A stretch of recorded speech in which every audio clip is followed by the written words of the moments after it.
विरोधी पक्षनेत्यांच्या संदर्भात ठाकरेंची शिवसेना आज अध्यक्ष राहुल नार्वेकरांना स्मरणपत्र देणार. विधान भवनामध्ये उद्धव ठाकरे यांच्या उपस्थितीमध्ये झालेल्या बैठकीत निर्णय.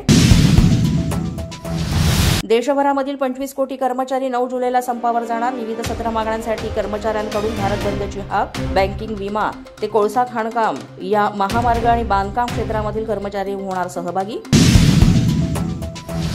संघ प्रत्येक भाषेला राष्ट्रभाषा मानतो, मग महाराष्ट्रामध्ये भाषेवरून भांडण कशासाठी? फडणवीस मराठी माणसावर हिंदीची सक्ती का करताय? संजय राऊत यांचा सवाल.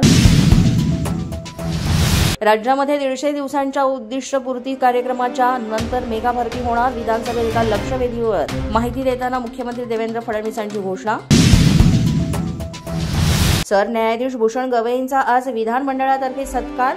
सरन्यायाधीशपदी नियुक्ती झाल्याबद्दल हा सत्कार केला जाणार. भारतामध्ये सर्वच भाषा या राष्ट्रभाषा आहेत. हिंदी आणि मराठीच्या वादावर राष्ट्रीय स्वयंसेवक संघाची भूमिका. सर्वजण पहिलीपासून आपल्या मातृभाषेमध्ये शिक्षण घेतात. राष्ट्रीय स्वयंसेवक संघाचे अखिल भारतीय प्रचार प्रमुख सुनील आंबेकर यांची भूमिका. आम्हाला आंदोलनाची हौस नाही, मात्र सरकारनं लवकरात लवकर कर्जमाफीची तारीख जाहीर करावी. बच्चू कडू यांची मागणी.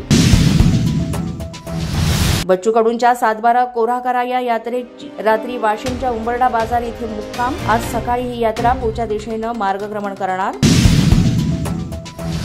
अजितदादा गावकीकडे बघताना भावकीकडे सुद्धा बघा. रोहित पवार यांची निधीसाठी अजितदादांना हात. पुरवणी मागण्यांच्या चर्चेच्या दरम्यान रोहित पवार यांच्याकडून निधीची मागणी. पोलीस माझा न्यूजच्या बातमीपत्रात आज इतकंच. तुम्हाला आमचं बातमीपत्र कसं वाटतंय याबाबत अवश्य अभिप्राय कळवा.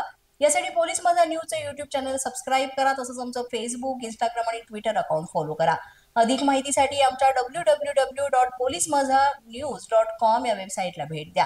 आमचे अधिकृत प्रतिनिधी व्हायचं असेल तर स्क्रीनवर दिलेल्या क्रमांकांवर आजच संपर्क साधा. आजच्या बातमीपत्रात इतकंच. पुन्हा भेटूया पुढील बातमीपत्रात. तोपर्यंत पाहत रहा पोलीस माझा न्यूज.